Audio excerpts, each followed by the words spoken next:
Olá, turminha do quarto ano! Vamos fazer uma viagem? Bom, hoje nós vamos estudar História. Mas para isso você tem que ir junto comigo nessa viagem, tá bom? Nós vamos falar sobre a riqueza que vem do Oriente. Lembra daquela aula de ciência que nós estudamos os pontos cardeais, norte, sul, leste, oeste? Lembra o que vem no Oriente, o que é do Ocidente? Lembra, vai lá na plataforma, dá uma lembradinha para você poder não se perder no meio da história, tá ok? Então vamos lá. Bom, nós vamos pegar o livro na página 60 e vamos acompanhar junto comigo. Eu vou explicando e você vai acompanhando no livro, tá bom? Bom, o que a gente vai falar? A história das grandes navegações acaba nos levando à história do Brasil. No século, que número é que esse século aqui? Eu já falei para vocês, como é? Século XV, muito bem. No século XV, os europeus procuravam novos caminhos. Para quê, Teresa? Por que eles procuravam novos caminhos? Eles procuravam novos caminhos para encontrar algumas especiarias e algumas coisas que faziam parte do comércio. Tia, que tipo de especiarias são essas? Você vai ver aí no seu livro alguns exemplos, como canela, cravo, noz moscada, pimenta, gengibre e açafrão. Essas especiarias não tinham na Europa. Elas eram umas especiarias muito ricas, muito importantes, que não tinham lá na Europa. Então, os europeus, o que eles faziam? Eles iam buscar essas especiarias até a Índia, que era o lugar onde tinha, né, para trazer para a Europa. Mas, tia, eles só traziam isso de lá? Não, eles não traziam só isso. Lembra que eu falei agora sobre o comércio? Também para o comércio, eles traziam de lá também a seda, a porcelana, tapetes, pedras preciosas, ouro, prata, tudo isso eles traziam da Índia, tá? Então, os europeus, como eles tentavam dominar o comércio, eles queriam ser o centro do comércio, eles faziam essas viagens, as viagens em busca, não somente a especiaria e o comércio, mas também do conhecimento náutico também, tá? Ai, tia, o que é náutico? Das navegações também, tá bom? Então, voltando lá no seu livrozinho, que embaixo eu digo para vocês poderem identificar o que é canela, o que é cravo, tem as imagens, tá? E você dá uma olhadinha aí, você vai saber que hoje em dia nós usamos todos esses tipos de condimento, de raízes, tudo isso a gente usa, tá bom?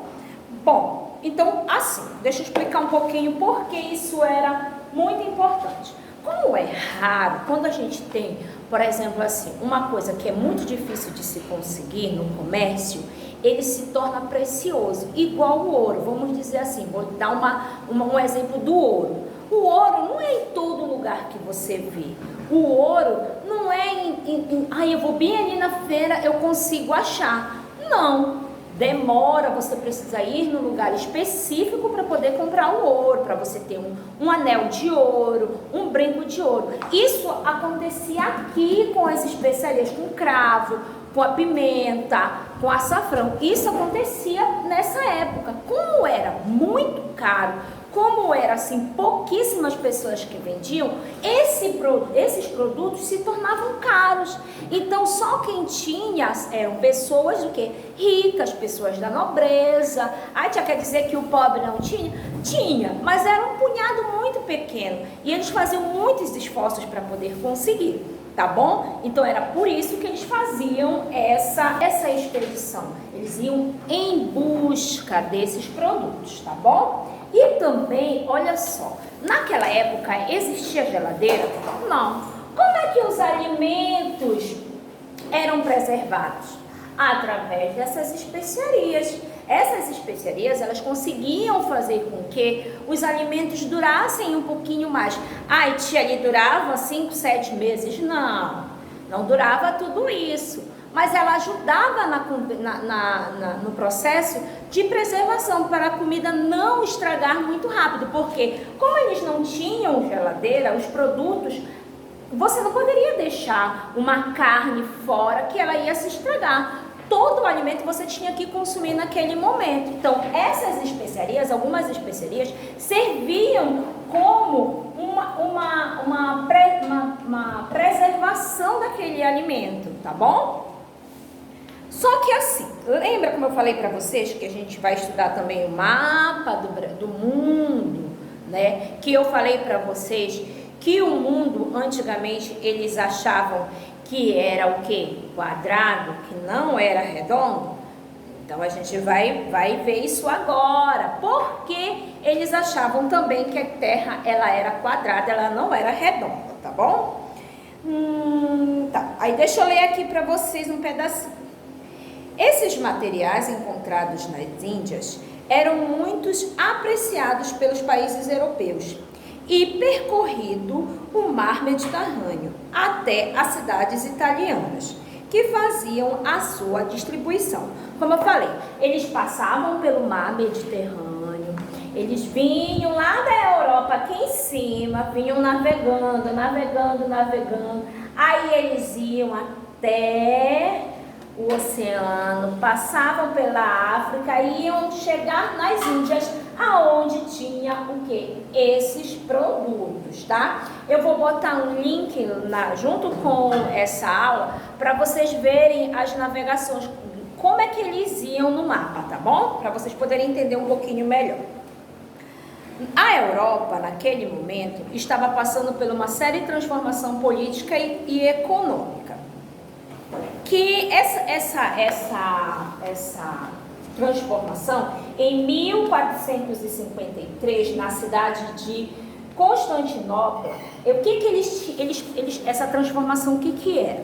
Lembra que eu falei? É uma lei bem conhecida, que é a lei da oferta e da procura. A gente estudou isso também no semestre passado. Lembra quando eu falei que tinha o escâmbio, que era troca? Só que aqui não chega a ser troca, porque você vai efetuar o pagamento, você vai ter o dinheiro para comprar. Só que o que acontece? Como eu falei para vocês, se tem muita procura, né, e o produto, ele é um produto raro, então aquele produto vai ser o quê? Caro. As pessoas vão ter que pagar uma quantidade maior de dinheiro para poder consumir aquele produto. Se não tem muita procura e aquele produto não é raro, a pessoa vai vender numa quantidade, no valor baixo, não vai vender no valor caro, tá bom? Então, por isso que lá naquela época, é por isso que era esse processo que ele está falando aí sobre a mudança econômica, porque o que eles eram espertos, né? Poxa, se eu sei que esses produtos, essas especiarias são muito caras, quer dizer, eles não conseguem achar em qualquer lugar, eu vou vender ele o quê? Mais caro, né? E eu sei que eu vou lucrar com isso, tá bom? Na cidade de Gênova, né? E Veneza, que intermediavam a compra dos produtos e acabavam vendendo as especiarias por um preço absurdo. Quando chegou no ano de 1453, como eu estou falando aqui para vocês, né? O comércio de especiarias entra no navio Mediterrâneo. Eles vêm, né, com esse navio pelo mar Mediterrâneo e faz essa venda pela Europa toda, como eu falei agora para vocês. A procura da lei, a lei da procura e da oferta, tá? Como eu expliquei para vocês. Bom, aí embaixo tem uma partezinha no livro de vocês que ela é laranja, amarelo, creme, eu não sei direito essa cor, mas é essa cor, tá vendo? Ela está explicando o que é a lei da procura e da oferta. Aí você vai ler, é o que a tia acabou de dizer para você. Você só vai fazer a leitura para você poder grifar e achar o que é de mais importante, tá bom? E embaixo, bem embaixo desse pedacinho aí para leitura, você vai ver aí o mapa. Aí você vai ver que esse mapa, ele tá com as extremidades, parece um quadradinho assim. Você vai ver que são os polos, tá? Aí, peraí, calma que a gente vai chegar lá. Pedro Álvares Cabral, Vasco da Gama e Cristóvão Colombo. Olha, são 3 pessoas muito importantes que você não deve esquecer, tá bom? Essas 3 pessoas. Eles são o quê? Deixa eu ver. Eles estão pensando em... Eles são astronautas? Não, eles são... que dirigem carro? Não, eles são navegadores. São pessoas muito importantes para a navegação, tá bom? Tá. Aí então, voltando aqui com relação a essas 3 pessoas, né? A coroa portuguesa e a espanhola, para descobrir novas rotas para chegar ao Oriente, porque era necessário manter o comércio com as Índias, onde eram compradas as especiarias tão apreciadas na Europa. Alguns fatores facilitaram essa expansão, como a posição geográfica de Portugal, que fica na Península Ibérica, em frente para o Atlântico. Como eu falei,